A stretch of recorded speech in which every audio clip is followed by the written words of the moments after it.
Dans toutes les France, regard depuis la France sur le détroit d'Ormuz. Les États-Unis ont annoncé pouvoir recourir à la force si l'Iran bloque le détroit d'Ormuz et l'Union européenne a annoncé imposer un embargo sur les importations de pétrole iranien dès la fin du mois. Quelle issue à cette confrontation qui reste jusqu'aujourd'hui diplomatique et verbale? Débat et analyse avec nos invités. Mathieu Guider, bonjour, bonne année à vous. Merci d'être avec nous dans toutes les France. Vous êtes professeur des universités, spécialiste du monde arabe et musulman. Vous avez écrit dernièrement un ouvrage intitulé « Le choc des révolutions arabes » publié aux éditions Autrement. Merci. À vos côtés, Farhad Khosrokovar, vous êtes directeur d'études à l'EHESS, l'École des hautes études en sciences sociales. Un livre à paraître très important qui s'appelle « Les révolutions arabes qui ont secoué le monde », publié aux éditions Paradigme. Merci d'être avec nous aujourd'hui. De l'autre côté du plateau de toutes les France, le professeur Bertrand Badi, vous êtes professeur de relations internationales à l'Institut d'études politiques de Paris. De nombreux ouvrages évidemment à votre actif. On va citer aujourd'hui Nouveau Monde, qui est une compilation d'un certain nombre de vos interventions sur lemonde.fr. Merci d'avoir accepté notre invitation. Il est publié aux éditions CNRS Éditions. Et à vos côtés, Yves Boyer, vous êtes directeur adjoint de la Fondation pour la recherche stratégique et professeur également à l'école polytechnique. Un ouvrage également à paraître, Oxford Handbook of World, qui sera publié aux éditions Presse universitaire de France. C'est en anglais ? En anglais, oui, c'est ça. Presse universitaire d'Oxford. D'Oxford, absolument. Voilà, et c'est le Oxford Handbook on War, sur la guerre. Donc. Sur la guerre. Voilà. Bien, merci d'être avec nous aujourd'hui. Professeur Badi, le fait de dire on va recourir à la force suite aux menaces iraniennes de la part des États-Unis et pour l'Union européenne d'imposer un embargo sur les importations de pétrole iranien, ça veut dire on cherche la confrontation ? La confrontation, elle existe déjà. Vous savez, il y a plusieurs niveaux dans une confrontation. Il y a la confrontation diplomatique. On discute, on affiche ses désaccords, on fait monter les enchères. Ça, nous le connaissons depuis un certain temps. Il y a ensuite le niveau rhétorique, qui est très important dans le jeu diplomatique. On est en plein dedans. Et effectivement, on peut dire d'un certain point de vue que plus la menace est explicite, moins sa réalité semble s'imposer. En tout cas, c'est le versant optimiste de la confrontation rhétorique. Et puis, il y a ensuite la confrontation militaire, c'est le troisième niveau. Juste peut-être une réflexion de départ, peut-être pour animer notre réflexion, pour contribuer à son animation. Une chose est certaine, c'est que le détroit d'Ormuz fermé, c'est le pétrole iranien qui ne peut plus sortir. En tous les cas, une grande majorité de la production iranienne de pétrole qui ne peut plus sortir, ce qui est effectivement pour l'Iran se tirer une balle dans le pied. Un embargo efficace sur le pétrole iranien, c'est plus de pétrole qui sort, alors qu'ont les Iraniens à perdre sur le plan économique et des exportations d'une fermeture du détroit d'Ormuz. Autrement dit, c'est tout l'effet pervers des sanctions internationales qui apparaît là, oui. À savoir que, effectivement, dans un monde d'interdépendance, les sanctions n'ont peut-être plus l'efficacité ni l'évidence qu'on pouvait leur prêter autrefois, mais même autrefois, elles ne marchaient pas. Mathieu Guider, l'importance de ce détroit d'Ormuz Oh là là, mon Dieu, le détroit d'Ormuz, c'est le cœur presque battant de l'économie mondiale. On ne s'en rend même pas compte, mais vous avez quasiment 40% du pétrole mondial qui circule, qui passe par là. Donc, il est inconcevable que l'on ferme le détroit d'Ormuz. Vous savez, on peut le comparer un peu à ce qui s'est passé en Suez en 1956, lorsque Nasser, dans un mouvement de nationalisation, a décidé d'abord de nationaliser puis de fermer le canal de Suez, c'est-à-dire fermer le passage entre les deux continents tout de même vers l'océan Indien.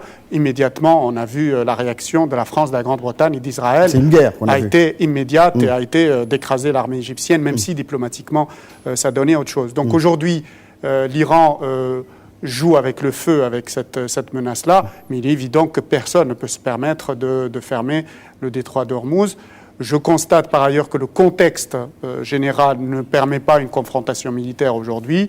On a des élections aux États-Unis, on a un contexte des révolutions arabes qui ne permet pas véritablement de mobiliser les peuples ni les régions vers une guerre. Et puis récemment, l'Iran était en train de remercier les États-Unis d'avoir sauvé certains de ses marins dans le détroit. Elle marchait du bout des lèvres. Oui, mais enfin, elle a sauvé un certain nombre de marins qui allaient mourir. Donc, tout cela me paraît un peu un jeu diplomatique de dupes, mais on ne peut pas fermer le détroit d'Ormuz, ça c'est clair, je crois. Farhad Khoshrokovar, que cherche le pouvoir iranien à travers ces menaces de fermeture du détroit d'Ormuz, sachant qu'à une certaine époque, il y avait des mines également dans ce détroit, et qu'il y a des moyens d'empêcher en tout cas la circulation sans forcément aller jusqu'à la fermeture totale de ce passage stratégique. En fait, c'était l'adjoint au président de la République qui a formulé cette menace. Et c'était hier ou avant-hier. Il y a aussi des sources officielles qui ont dit qu'il ne visait pas à fermer le détroit d'Ormuz. Par conséquent, j'ai l'impression que du côté iranien, ça a été plutôt un effet de rhétorique. Je ne pense pas sincèrement que cela puisse se produire, même si je pense que la guerre peut s'enclencher à partir si vous voulez, de fausses manœuvres du côté iranien, parce qu'il n'y a pas de liaison avec l'Occident.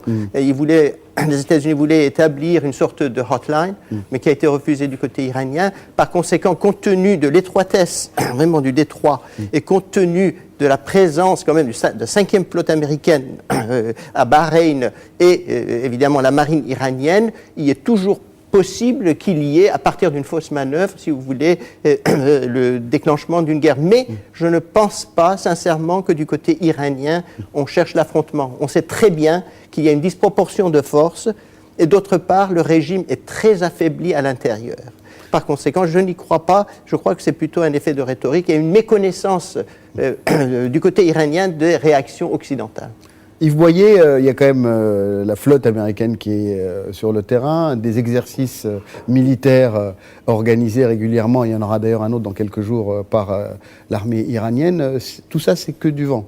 Moi, je serais un petit peu moins optimiste que mes amis sur le plateau, pour plusieurs raisons. La première, c'est que depuis que la République américaine existe, la liberté des mers est un principe fondamental pour Washington. C'est-à-dire, on n'a jamais empêché la flotte américaine de commerce et militaire de circuler dans les eaux internationales. Dans les eaux internationales. Tout à fait. Et là, qu'est-ce qui se passe? On a les Iraniens qui veulent contraindre Washington à ne pas envoyer le porte-avions USS Stennis du côté de Bahreïn, justement passer à travers le détroit d'Ormuz, etc. Donc c'est une attitude ou une menace que les Américains ne peuvent pas accepter. Donc très rapidement, on va voir le porte-avions USS Stennis passer à travers le détroit d'Ormuz pour aller rallier Bahreïn. Donc là, tout peut arriver. Un incident, je pense que ni les Iraniens ni les Américains cherchent la confrontation, mais un incident peut facilement arriver. D'autre part, on observe que des manœuvres ont lieu actuellement entre Israéliens et Américains, et on voit le déploiement en Israël d'à peu près 9000 soldats américains. Alors en Israël et sur les côtes le long d'Israël. Donc on voit bien, par ailleurs, on voit des mouvements navals britanniques et français converger vers le détroit vers Oman. Ouais. Donc, si vous voulez, se met en place actuellement les conditions d'un affrontement. Alors, je ne dis pas que ça va arriver, je dis simplement que l'étincelle peut survenir dans une situation extrêmement tendue, et là, c'est évidemment la confrontation. Retour d'ailleurs sur la tension dans la région du détroit d'Ormuz et explication à travers ce reportage, puis retour pour l'analyse avec nos invités. Une loi contre la négation du génocide en France. Voilà qui déclenche la...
Le détroit d'Ormuz cristallise toujours les tensions entre l'Iran et les Occidentaux.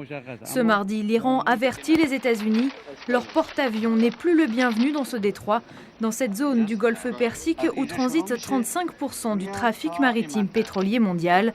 C'est une réponse aux sanctions américaines renforcées ce week-end, des sanctions économiques pour protester contre le développement du nucléaire iranien. Mardi, la France annonce qu'elle veut, elle aussi, renforcer sa pression sur l'Iran. L'Iran poursuit la mise au point de son arme nucléaire. Je crois que là-dessus, il n'y a pas de doute. La France souhaite que nous durcissions les sanctions. Le président de la République a fait 2 propositions concrètes. La première, c'est le gel des avoirs de la Banque centrale iranienne, qui serait une mesure très, très rude. Et deuxièmement, l'embargo sur les exportations de pétrole iranien. Mardi, Téhéran a proposé à l'Europe de reprendre les négociations sur son programme nucléaire, refus immédiat de l'UE pour qui c'est impensable dans le contexte actuel. En effet, depuis 10 jours, l'Iran enchaîne provocations et menaces. Téhéran envisage toujours de fermer le détroit d'Ormuz, qui est un passage essentiel au commerce mondial. Lundi, l'armée iranienne a fait une nouvelle démonstration de force. Elle a testé 3 missiles de croisière. C'était le 10e jour de manœuvre militaire près du détroit. Pour Israël, ce comportement démontre la fébrilité du régime iranien. Nous avons vu des reportages dans les médias sur la percée iranienne dans le détroit d'Ormuz et les tirs de missiles. À mon avis, cela reflète surtout la grande angoisse de l'Iran face à l'intensification des sanctions. Ehud Barak ne croit pas à une fermeture du détroit d'Ormuz. D'ailleurs, l'Iran n'en a pas interdit l'accès malgré les récentes sanctions américaines. Le blocage de ce canal stratégique pénaliserait le monde entier et surtout les exportations de pétrole iranien qui représentent 80% de l'économie du pays. Bertrand Badi, vous êtes d'accord avec M. Boyer sur le fait qu'effectivement le scénario peut dériver vers une confrontation militaire? Oui, je le pense aussi. Je suis d'accord pour considérer que ce n'est pas l'hypothèse la plus probable, mais il faut faire très attention parce que plusieurs des arguments que nos amis ont avancés sont réversibles. C'est vrai que le régime iranien est affaibli, il l'est considérablement depuis notamment le printemps 2009, l'élection présidentielle, mais en même temps, les régimes faibles ont besoin pour survivre, en même temps de crises extérieures, qui ont pour effet quand même de museler l'opposition, et en même temps de sursaut de nationalisme, dont ont avantage à jouer avec le feu. Deuxièmement, c'est vrai que économiquement, la fermeture du détroit d'Ormuz serait une catastrophe qui, rationnellement, vue à froid, est insupportable pour l'économie mondiale, même si l'économie mondiale a souvent supporté des choses bien pires encore, mais si l'Iran n'est plus partie de l'économie mondiale, alors une bonne partie de l'argument saute. C'est ce que je disais tout à l'heure. Il faut voir que la mondialisation présente des avantages dans la gouvernance mondiale. Si on casse certains aspects équilibrant, je dirais, de la mondialisation, comme par exemple le droit à l'Iran de participer à l'économie mondiale, alors on lui enlève bien des raisons de ne pas ainsi créer une crise économique globale. Et puis, l'Iran a des difficultés de communication avec l'Occident, je pense que c'est vrai aussi, et c'est un élément qui, effectivement, incite au pessimisme, mais il faut voir que, à force d'être isolé, l'Iran a tiré parti de cette politique d'isolement en inventant un type de diplomatie qu'elle a presque fait breveter, qui est la diplomatie contestataire, où le parler fort ou le parler dur est une façon d'exister sur la scène internationale. D'où la visite d'Ahmadinejad au Venezuela. Par exemple, oui. Et à partir de ce moment-là, lorsque d'un côté la diplomatie contestataire pousse mécaniquement à tous les excès, et que d'autre part on répond en Occident, que ce soit en Europe ou aux États-Unis, en roulant les mécaniques et en jouant du muscle, alors là, il y a un vrai danger que chacun soit pris au piège de sa propre rhétorique, et un peu comme lorsque George W. Bush avait lancé en août 2002, par la voix de M. Cheney, son opération en Irak, plus rien ne puisse véritablement l'arrêter sans que l'une des deux parties perde la face. Et ça, c'est dangereux. Yves Boyer. Moi, je dirais que d'abord, en ce qui concerne les sanctions, je crois que les Occidentaux sont conscients que leurs effets ne seront pas à la hauteur de ce qu'on escomptait. Pourquoi ? La Chine a une position extrêmement ambiguë et la Chine va continuer à importer du pétrole iranien. Je crois que 80% du pétrole iranien va plutôt vers l'Asie. Oui, alors l'Inde est un gros importateur de pétrole iranien. Et l'Inde cherche à faire en sorte que le pétrole iranien continue à irriguer les raffineries indiennes. La Turquie, récemment, il y a eu une rencontre entre les deux ministres des Affaires étrangères turcs et iraniens, et la Turquie a dit, écoutez, on n'a jamais été aussi proches l'un de l'autre que depuis 400 ans, Perse, arabe. Donc, en réalité, on voit bien trois grands partenaires là qui ne vont pas jouer le jeu des sanctions. Alors, qu'est-ce qui se passe? Il me semble que les Iraniens sont en train d'être mis dans une situation un peu piège de la part des Occidentaux. Pourquoi? Parce que si les Iraniens ferment vraiment le détroit d'Ormuz, ils se condamnent aux yeux de la communauté internationale qui est attachée au droit de la liberté des mers. Et si les Iraniens commencent à bloquer le détroit d'Ormuz, ça va être le bon prétexte, mais là, un prétexte fondé en droit, pour les Occidentaux d'intervenir pour casser le blocus. Et donc là, on ne va pas s'arrêter à la côte iranienne, on va évidemment traiter l'ensemble des cibles intéressantes en Iran. Mathieu Guider. Je crois qu'il faut distinguer les aspects psychologiques qui me paraissent importants dans cette affaire et les aspects diplomatiques à proprement parler. Il y a un vrai problème psychologique entre l'Occident et l'Iran. La réaction des Iraniens est incompréhensible pour les Occidentaux et inversement. Et cet aspect psychologique n'a pas été vraiment pris en considération parce que... Alors, quelle réaction? Parce qu'il y a de nombreuses réactions iraniennes. Disons que la rhétorique iranienne, il ne faut pas la prendre au pied de la lettre toujours. Ça, c'est le point. C'est un peu proche de ce que font certains leaders arabes ou arabisants lorsqu'ils font un peu de la rhétorique exagérée. Donc, chez les Iraniens, c'est encore plus... Encore un rapprochement avec le canal de Suez. Alors que oui, par exemple, parce que vous avez aussi un discours messianique derrière. Et ce qui est certain, c'est qu'aujourd'hui, l'Iran n'a rien à gagner dans cette affaire. Elle n'a rien à gagner. C'est-à-dire que qu'elle ferme ou qu'elle ne ferme pas le canal, qu'elle menace ou non, je ne vois pas qui est gagnant. C'est une lutte interne au régime. Je veux bien qu'il y ait la rhétorique, mais il y a quand même des faits. Là, il y a les exercices militaires que nous venons d'observer. Oui, enfin... Il y a la condamnation à mort d'un citoyen irano-américain qui a été prononcé. Oui, ça, on ne va pas le mettre sur le même plan que le fait de fermer le détroit d'Ormuz. Ça ne dénote pas d'une envie de rétablir la relation avec les États-Unis. Non, c'est là où intervient justement, je vous disais, l'aspect psychologique. L'Iran ne gagnera pas une guerre contre les Occidentaux. C'est une évidence. Bon, à partir de là, qui a intérêt à cette surenchère? Et là, je rejoins davantage l'analyse sur le piège occidental. Je crois que l'essence de cette affaire, c'est le programme nucléaire iranien.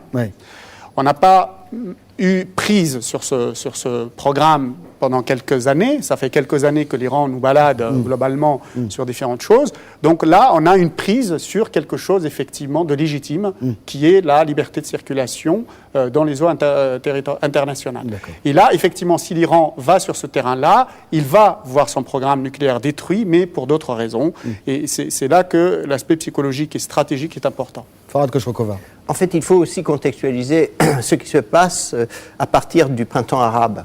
Je veux dire, avant le printemps arabe, l'Iran avait quand même quelques piliers dans le monde arabe qui étaient inébranlables, ou du moins en apparence, dont la Syrie.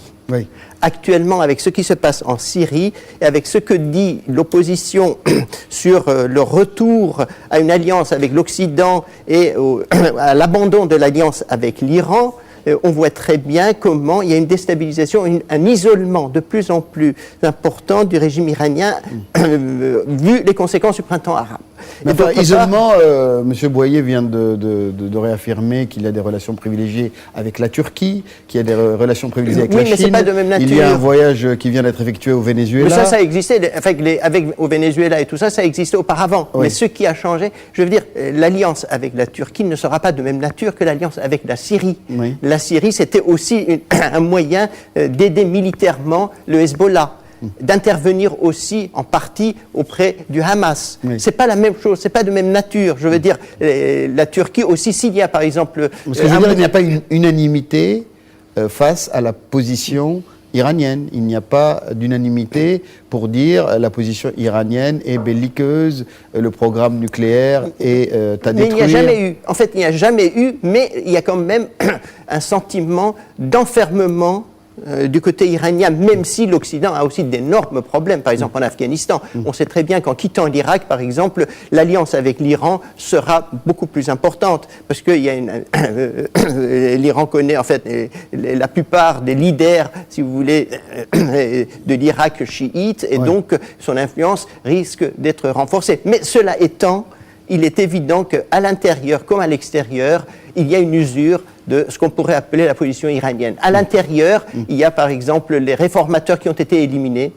Quelques-uns seront susceptibles de se représenter aux élections parlementaires dans quelques mois, mais dans l'ensemble, ils ont été éliminés. Au sein même des conservateurs, l'aile d'Ahmadinejad, si vous voulez, est dénoncée par ceux qui soutiennent Khamenei. Donc, il y a comme un phénomène d'isolement de l'Iran.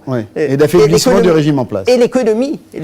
Vous savez, il y a eu quand même plus de 10% de chute de la valeur de la devise iranienne après la déclaration des Européens et des Américains sur une éventuelle fermeture, si vous voulez, des négociations, en fait, des relations avec la Banque centrale iranienne, ce qui n'est pas encore internationalement fait. Donc, il y a un vrai phénomène d'usure de l'Iran après le printemps arabe qui me paraît irréversible.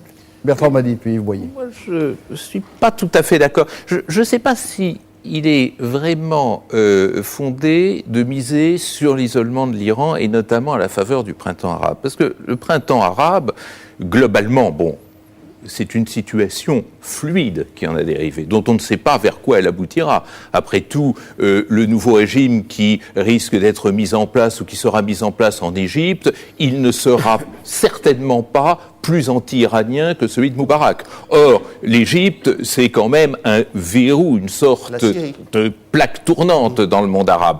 La Tunisie, le Maroc, peut-être demain, y compris en Syrie, voient la victoire de partis islamistes dont il n'est pas si sûr qu'ils pourront construire avec l'Occident des alliances stratégiques de la profondeur de celles qu'avait un Ben Ali ou un Moubarak. L'Irak, c'est incroyablement rapproché de l'Iran ces derniers temps. Et effectivement, cet axe Téhéran-Bagdad est un élément stratégique qu'il ne faut pas négliger.